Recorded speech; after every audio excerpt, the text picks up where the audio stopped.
We will now move to hear from the NGOs from Georgia. First, we'll hear from Safari, and I will give the floor to Madam Baia Pataria. And you have 3 minutes. Thank you. Thank you, Madam Chair. Let me present the main findings of Shadow Report prepared by Equality Coalition, consisting of 9 NGOs. During the reporting period, much has been improved regarding legislation combating violence against women. Nevertheless, major legislative gap remains in relation to sex crimes.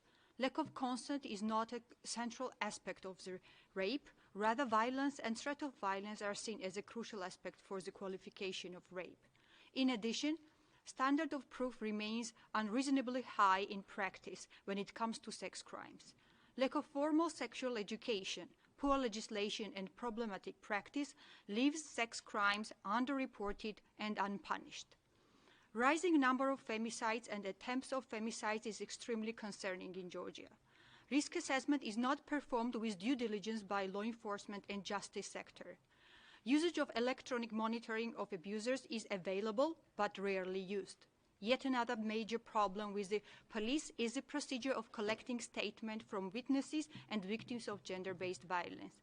Neither audio-video recordings are made, nor verbatim transcribing is performed during statement collection. It needs to be highlighted that most fundamental reason of femicide is gender inequality in public perception and beliefs, which is not adequately addressed by the government and formal educational system. Access to services for the victims of gender-based violence is limited. We have shortage of crisis centers and shelters. There are no rape crisis centers. Insufficient psychological support remains as a challenge. Economic empowerment programs for victims of domestic violence are underdeveloped. Economic violence against women in families is normalized and no effective remedies available to combat it. Feminization of poverty has not been addressed by the government. Inexistence of minimal wage regulations affects women in employment. It is worth mentioning that public health system in Georgia has a poor gatekeeping role. It fails in prevention, including in sexual and reproductive health services.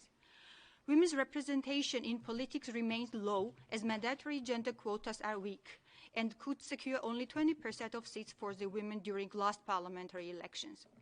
Women politicians face extreme sexist hate speech. Active women who work as coordinators for the political parties face multiple forms of gender-based violence during elections. Women activists and human rights defenders have been facing hostile attitudes and online harassment from the society at large, fueled by internet trolls and bots. Moreover, the government not only fails to recognize, encourage and support women human rights defenders and women heads of NGOs, but itself verbally attacks them and contributes to the growing aggression against them.